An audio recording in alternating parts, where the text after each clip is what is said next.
حال ہی میں court marshal K بعد عمر قید کی سزا پانے والے فیض حمید بارے یہ تاثر عام ہے کہ انہوں نے اپنے دور اقتدار میں وزیر اعظم عمران خان کے سیاسی مفادات کے تحفظ کے لیے ہر ریڈ لائن کراس کی۔ تاہم بہت کم لوگ جانتے ہیں کہ فیض حمید نے عمران خان کے خلاف جاری فارن فنڈنگ کیس ختم کرانے کے لیے چیف الیکشن کمشنر سکندر سلطان راجہ پر غیر معمولی دباؤ ڈالا اور ہر طرح کے اوچھے ہتھ کنڈے استعمال کیے، لیکن تمام تر دباؤ، لالچ اور دھمکیوں کے باوجود چیف الیکشن کمشنر نے یہ کیس ختم کرنے سے صاف انکار کر دیا اور ڈٹے رہے۔ یاد رہے کہ عمران خان کی وزارت عظمیٰ کے دوران فارن فنڈنگ کیس ان کے لیے سب سے بڑا سیاسی خطرہ بن چکا تھا۔ اسی خوف کے تحت انہوں نے کیس ختم کرانے کے لیے ہر ممکن حرب آزمایا اور اپنے قریبی اور بااعتماد ساتھیوں کو بار بار چیف الیکشن کمشنر سکندر سلطان راجہ کے پاس بھیجا۔ ان پر دباؤ اس قدر شدید تھا کہ سفیر بنانے کی پیشکش سے لے کر عام ریاستی عہدوں کی آفرز تک دی گئیں، مگر چیف الیکشن کمشنر کسی قسم کا سمجھوتا کرنے سے انکاری رہے۔ ابتدا میں عمران خان نے اپنے قریبی ساتھی اور اس وقت کے وزیر خارجہ شاہ محمود قریشی کو چیف الیکشن کمشنر کے پاس بھیجا، مگر سکندر سلطان راجہ نے واضح الفاظ میں کسی تعاون سے انکار کر دیا۔ بعد ازاں عمران نے شبلی فراز کو یہ ذمہ داری سونپی، لیکن وہاں بھی کوشش ناکام رہی۔ اس کے بعد اسد عمر کو میدان میں اتارا گیا، تاہم نتیجہ وہی رہا اور فارن فنڈنگ کیس اپنی جگہ قائم رہا۔ ان ناکامیوں کے بعد عمران نے اپنی ایک نسبتاً نرم گفتار اور بااثر شخصیت کو استعمال کرنے کا فیصلہ کیا اور اس وقت کے چیئرمین سینٹ صادق سنجرانی کو یہ ذمہ داری سونپی، جو فیض حمید کے بھی قریب سمجھے جاتے تھے۔ ذرائع کے مطابق جب سنجرانی چیف الیکشن کمشنر سے ملاقات کے لیے تیار ہوئے تو ویکینڈ تھا اور سکندر سلطان راجہ اسلام آباد کی بجائے لاہور میں تھے۔ عمران خان نے وقت ضائع نہ کرنے کی ہدایت کی اور سنجرانی کو لاہور جا کر ملاقات کرنے کو کہا، کیونکہ تب فارن فنڈنگ کیس فیصلہ کن مرحلے میں داخل ہو چکا تھا اور سکروٹنی کمیٹی کی رپورٹ آنے والی تھی۔ عمران خان کی بے چینی کا یہ عالم تھا کہ موٹر وے پر سفر کے دوران وزیر اعظم ہاؤس سے صادق سنجرانی کو بار بار فون کر کے پوچھا جاتا رہا کہ وہ لاہور پہنچے یا نہیں۔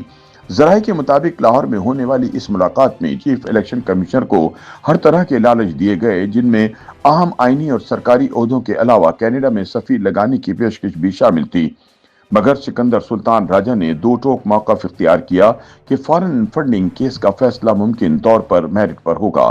بعد ازاں انہوں نے اپنے اس موقف پر عمل کر کے بھی دکھایا۔ یہ تمام کوششیں ایسے وقت میں ہو رہی تھیں جب عمران خان وزیر اعظم اور فیض حمید بطور D G I S I نہایت طاقتور عہدے پر فائز تھے، جس سے اندازہ لگایا جا سکتا ہے کہ چیف الیکشن کمشنر کو کس سطح کے دباؤ اور ممکنہ خطرات کا سامنا تھا۔ جب عمران خان کی تمام ذاتی اور سیاسی کوششیں ناکام ہو گئیں تو انہوں نے آخری اور فیصلہ کن قدم اٹھاتے ہوئے یہ معاملہ براہ راست فیض حمید کے سپرد کر دیا۔ فیض حمید نے ایک طرف چیف الیکشن کمشنر سکندر سلطان راجہ پر دباؤ بڑھایا اور دوسری طرف فارن فنڈنگ کیس کے درخواست گزار اکبر ایس بابر کو بھی مختلف طریقوں سے دبانے کی کوشش کی۔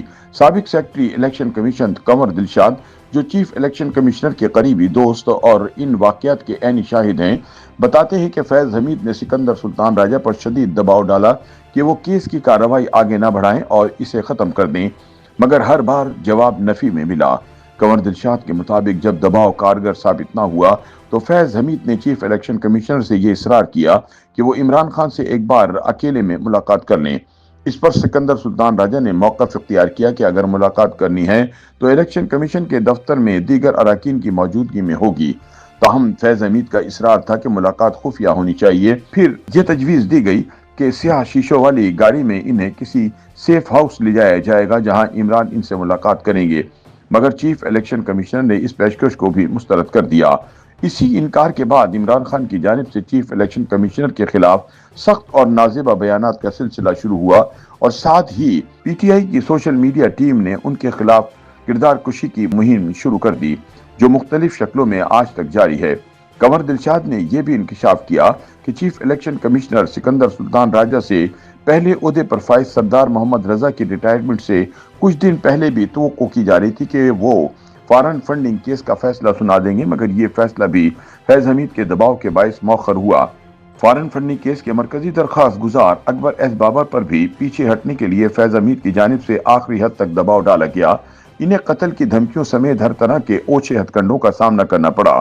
2 مرتبہ فیض حمید کے قریبی افراد نے ان سے ملاقات کی اور ایک بار خود فیض نے براہ راست ملاقات کر کے انہیں قائل کرنے کی کوشش کی کہ فارن فنڈنگ کیس واپس لینا ملک کی سلامتی کے لیے ضروری ہے۔